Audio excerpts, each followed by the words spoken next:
দোয়া করি। নারীদের ইমামতিতে কোনো পুরুষের নামাজ পড়া জায়েজ আছে কি? না। না, সঠিক উত্তর। নারীদের ইমামতিতে কোনো পুরুষ নামাজ পড়তে পারবে না।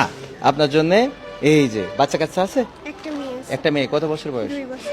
2 বছর, আলহামদুলিল্লাহ। তো আশা করি আপনার ঈদের দিন কষ্টটা কমে গেল। নারীরা জাহান্নামে যাওয়ার বড় কারণ কতটি ও কি কি?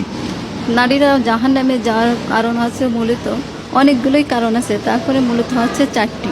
যেমন বেপর্দায় বেড়ানো, তারপরে আল্লাহর অনুমতি ছাড়া কোনো কাজ করা, তারপরে হচ্ছে যেমন স্বামীর কথা না শোনা, বড়দের শ্রদ্ধা না করা, তারপরে হচ্ছে নিজের শরীরকে অন্যকে দেখানো, আর তারপরে হচ্ছে অনেকগুলো কারণ আছে স্যার। অনেকগুলো? জি স্যার।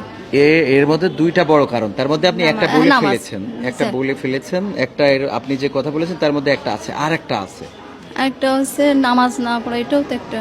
আরেকটা আপনার বাচ্চা কাচ্চা কয়জন? 2 জন স্যার, 2 জন। কি করে? পড়াশোনা করে। পড়াশোনা করে। তো নারীরা জাহান্নামে যাওয়ার বড় কারণ হলো কতটি? এটা বললেন 4টি, এটা ভুল। আসলে নারীরা জাহান্নামে যাওয়ার বড় কারণ হলো 2টি। কয়টি? 2টি স্যার। 2টি। তার মধ্যে 1 নম্বর কারণ হলো তারা স্বামীর প্রতি অকৃতজ্ঞ, স্বামীর নাশুকরিয়া আদায় করে। স্বামী যত ভালো কাজই করুক ওর ভাল লাগে না। আর 2 নম্বর কারণ হলো বেশি বেশি কি দেয় জানেন? বলেন কি দেয়, এটা বলতে পারলে দেবো। বেশি বেশি কি দেয়? গালি কি দেয়? গালি দেয়। বেশি বেশি অভিশাপ দেয়। আমরা গোশত দিচ্ছি আপনাকে। বেশি বেশি অভিশাপ দেয়, এটা জানা দরকার ছিল। খালি বলে ওর কলেরা হয় না কেন, ও মরে না কেন, ও আমার এত আজরাইলি এত লোকের নাই, ওর নেয় না কেন। হ্যাঁ, এইগুলো নারীরা বেশি বলে। আর কি করে, স্বামী যদি কিছু কিনে দেয়, এটার রং ভালো না, কালার ভালো না, মাছে কাটা নেই, বেগুনি পোকা নেই,